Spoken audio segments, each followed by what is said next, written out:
Hello, my little munchkins, and bienvenue chez le Jardin Botanique de Fredericton, otherwise known as the Fredericton Botanic Garden. I haven't walked this way in forever, and this will just be a little tiny taste. I don't really have the time to go for a long walk, but it's part of Odell Park, and this is at the top off of Prospect Street. One can go for a woodland stroll this way, and it's really nice this way too. Takes you along the top, and then there's a number of turnoffs that go down the hill. There's also this one where there's a track that you can walk through or run through or jog through, and places to sit and just enjoy the sun. But we're going to walk down along here.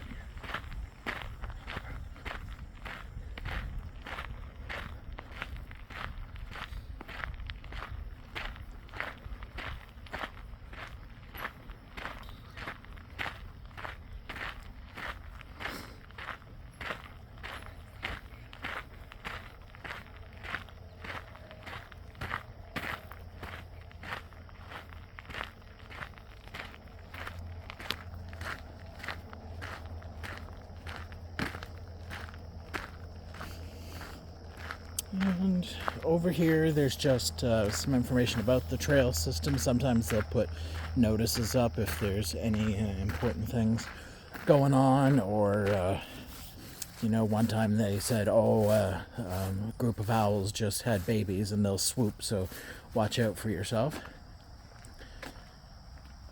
And so here we are. So we are just taking a look to see where we are. There's Hanwell Road. So we're basically right about this area here. And I tell a lie, look. So there we are, right there, entrance to the garden kiosk, which is right here. You are here. And then all kinds of places to go around. Down and around this way was where they have the goings on of a massive rose garden. I don't know if anything's happened to it there yet. But there's a mixed perennial garden, a memorial grove, future rose garden. So I guess the future rose garden is right about there. And there's rhododendrons and azaleas, a literature garden, lilacs and mixed shrubs, daylilies, peonies, and pollinators, propagation beds, and then the lower entrance to the garden there. So let's take a little stroll.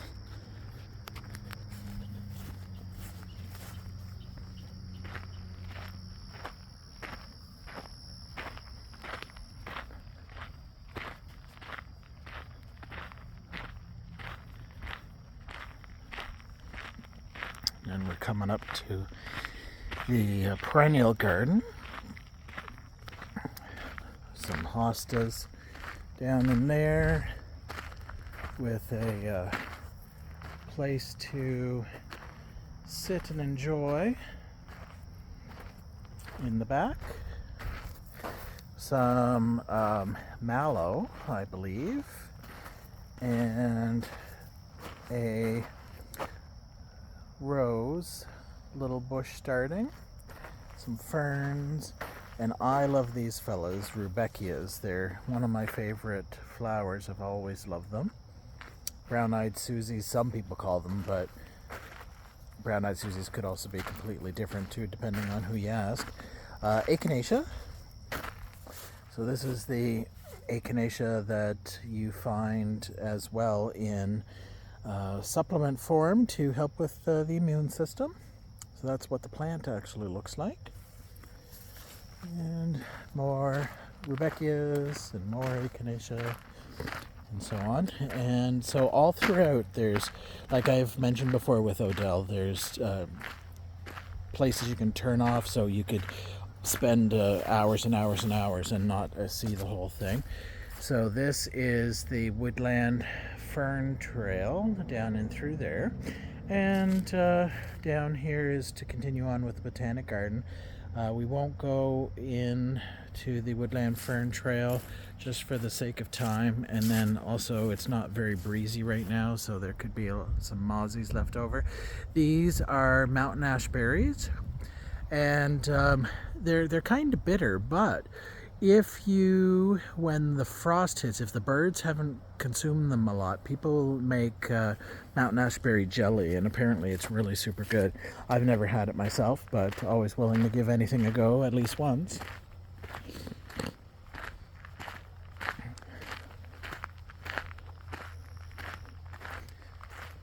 Japanese red maple.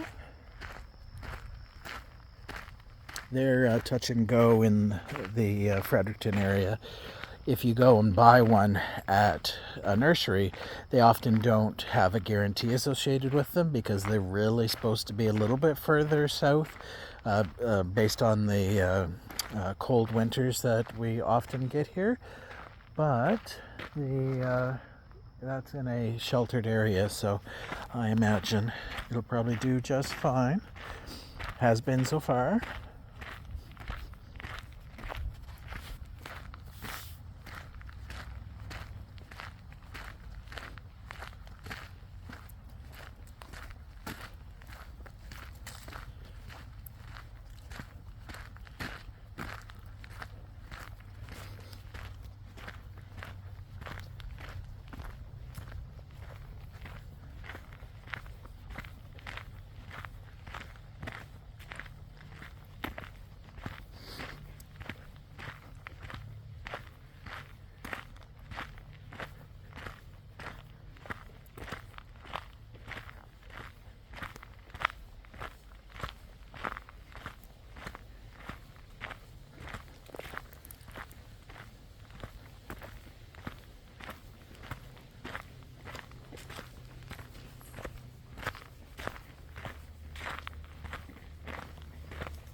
I think they're more in it for the exercise than me. I'm just doing a slow saunter.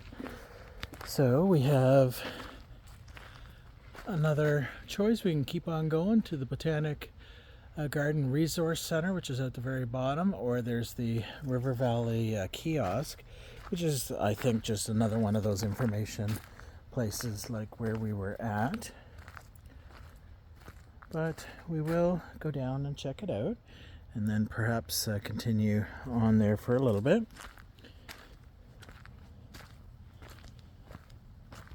Trees fallen over, but I imagine they haven't cleared it out because it does help discourage vehicles. Not that a vehicle would get down here, but thinking more in the lines of like bikes and stuff. They only want bikes to travel on the graveled sections of the park, not through areas like this.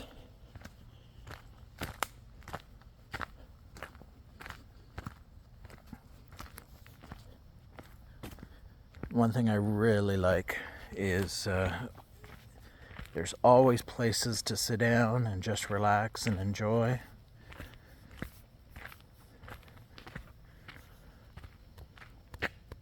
And oh look, our friend, the giant hogsweed.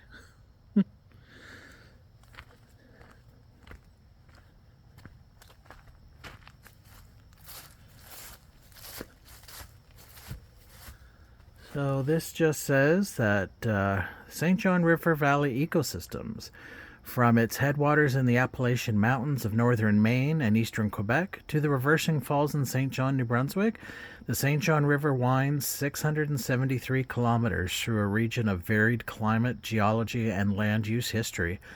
Along the Central Valley, tributaries enter the St. John River through steep valleys and rolling hills with hardwood and mixed forests. Below the Mactaquac Dam, which is where we are, constant reworking of river sediments maintains a shifting change of alluvial islands. The lower reaches include large and important wetlands. The Central Valley has great diversity of habitats and plant species.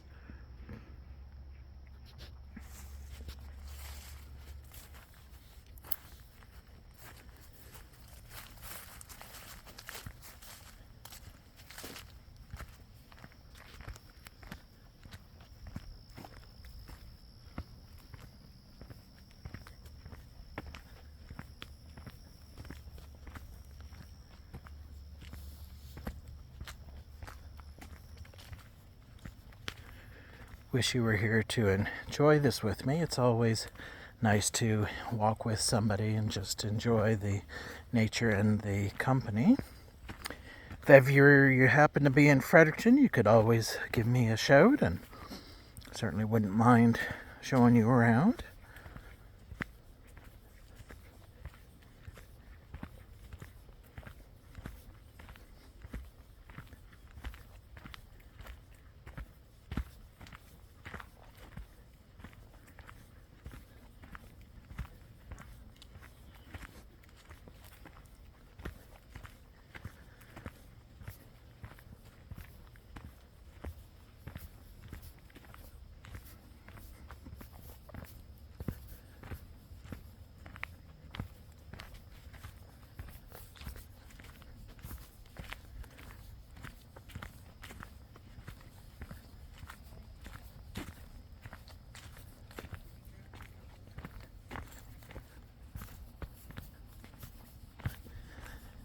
And we'll go down a little bit more. Just there's a sculpture up here that I want to see.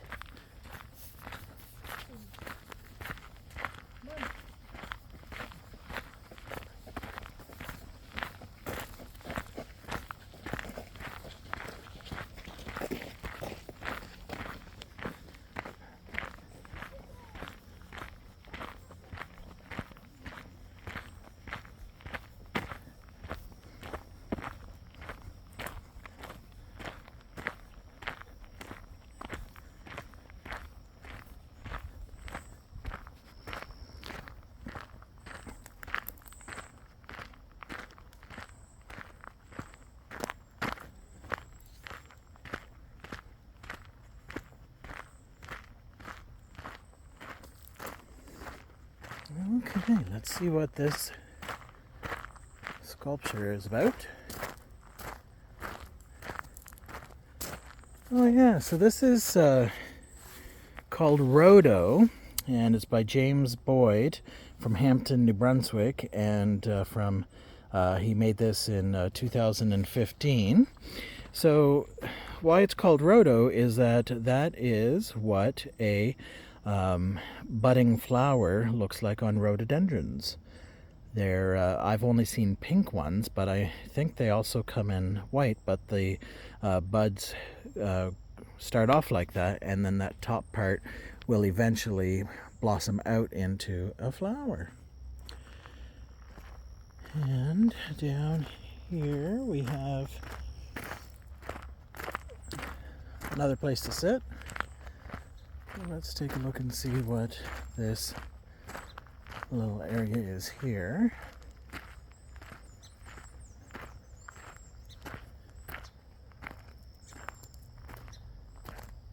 So it says the New Brunswick Literature Garden, and it says, "Welcome. In this garden, we celebrate literary works by New Brunswick authors and their connections to plants and nature. Stop a while and through our plantings explore our province's rich literary culture and heritage. Look for a few plantings like the maple and the cattails outside the beds in front of you. For bilingual information, scan the QR code, etc., etc."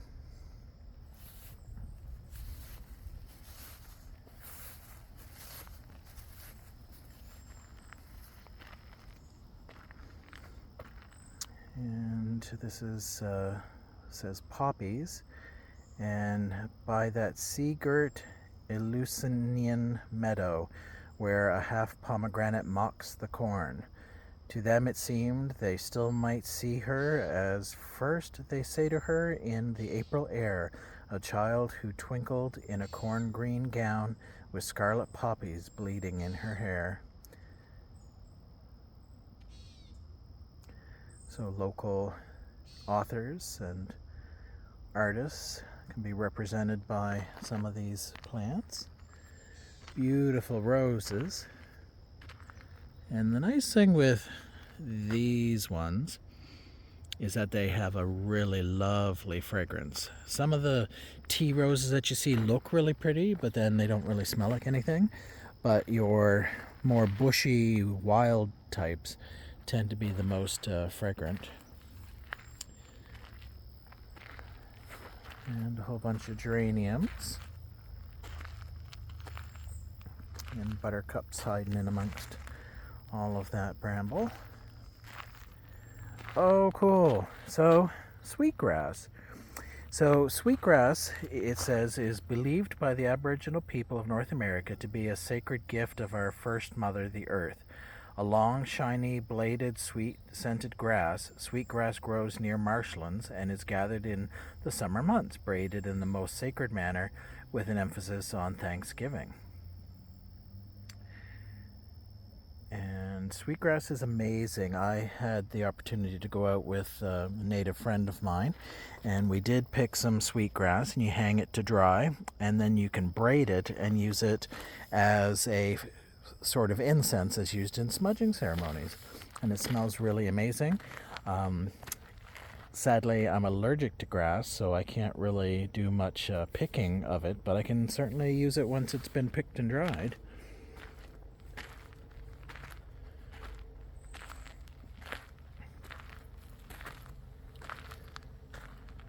And couples of some potato plants that are growing there.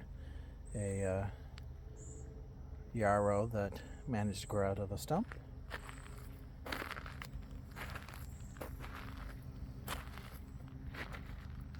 Some violas down there. This looks like it's morning glory. Rhubarb.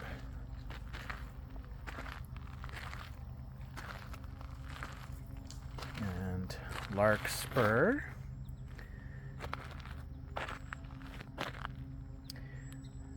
I've never seen larkspur actually in bloom. Well, maybe I have, but it says in the fall we're working for the next spring. Winter, a salt mine where we store our best images. Delphinium and larkspur, those competing blues, and the in-between of allium, bulb, another word for hope.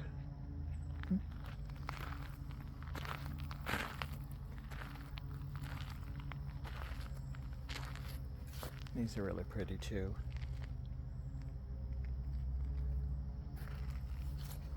That was vervain.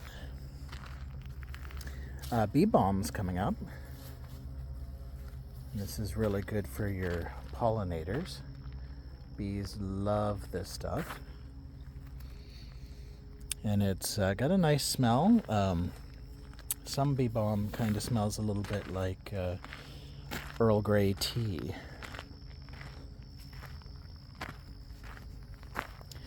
Earl Grey tea gets its taste from bergamot, which is a green, citrusy, ugly-looking fruit. But some people, herbalists, sometimes will use bee balm in its place. I don't know what the medicinal benefits are of bee balm.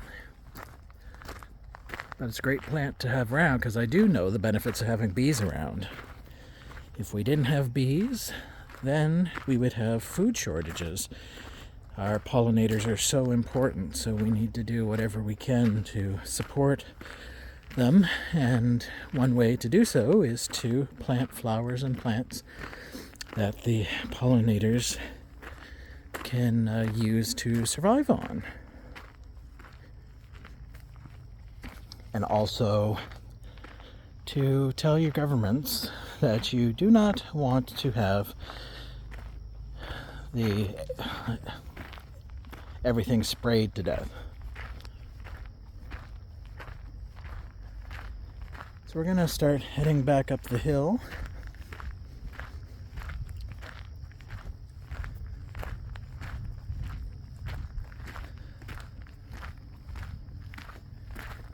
We'll take the pathway this time.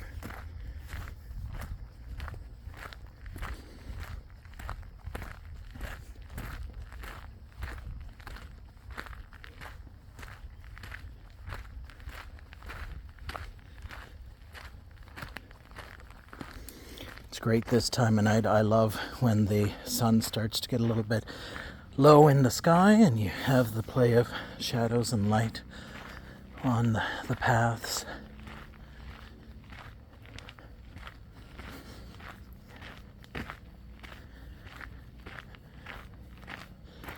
Being September, of course, the sun gets lower in the sky faster.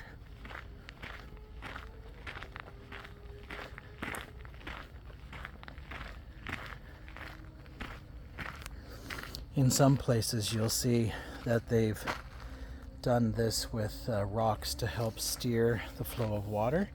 In the springtime and heavy rains, there's a little stream that goes by that, and they obviously don't want it to wash out the roadway, and so they kind of steer it, and that helps keep it where it belongs.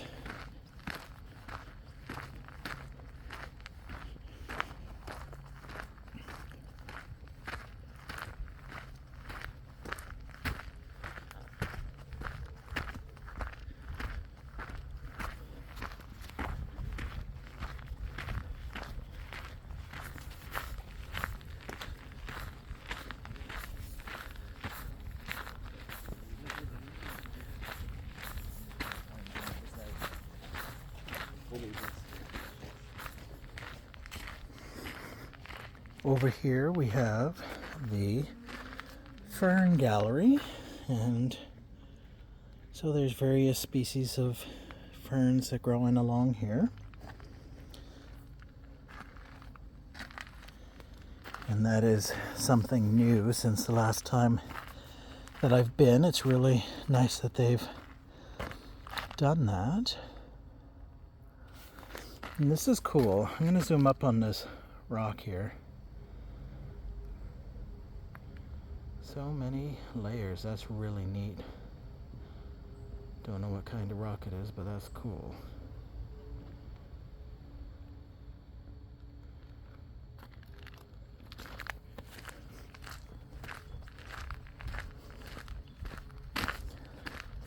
Blinded by the light.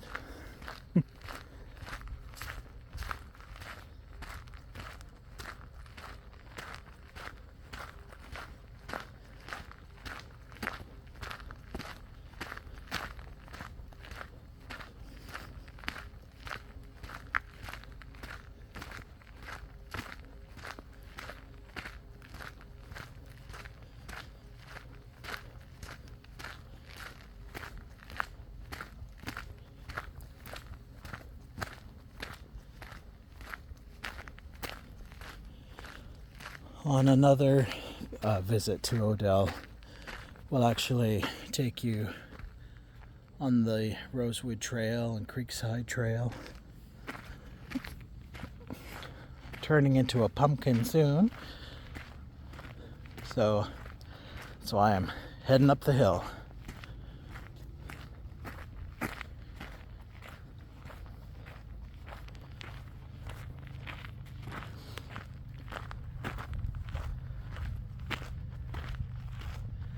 That's the Rosewood Trail down in there. And if memory serves, off to the right is where the rose garden is going to be, or is. Like I say, we'll save that for the next time. Perhaps this weekend coming. I do have it off.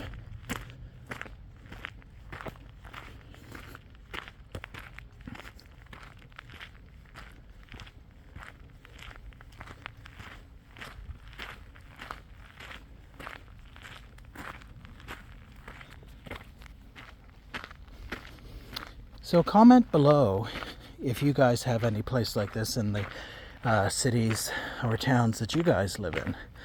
I've said so many times we are so blessed in Fredericton to have this smack dab in the middle.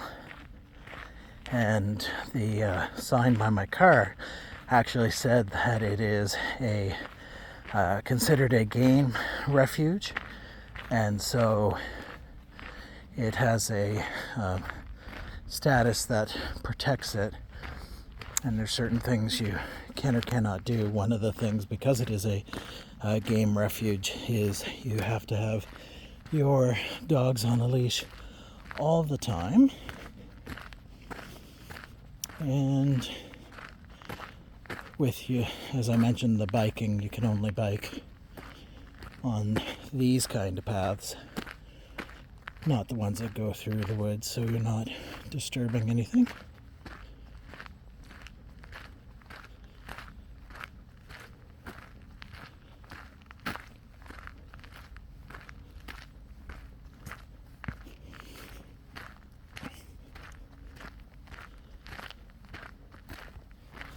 And here we are back to where we went down to that pavilion. So could either go that way or up this way. That way might be shorter, but it's also steeper, and well, I'm going to take the easy way. But I think I will call this an end to this video. Always remember, guys, that you are absolutely amazing. I know I sound like a broken record, but it is so true. There's only one of you out there, and that makes you so special. And the variety of people makes the world go round, and I absolutely love that. And I'm glad that you're in the world and that you took the time to watch my video. Do give it a thumbs up if you liked it, subscribe, and hit the notification bell so you know when I do put up a new video, because I'm kind of sporadic right at the moment. Don't have a set schedule, just whenever I feel like it. And you guys have the best week ever. Bye!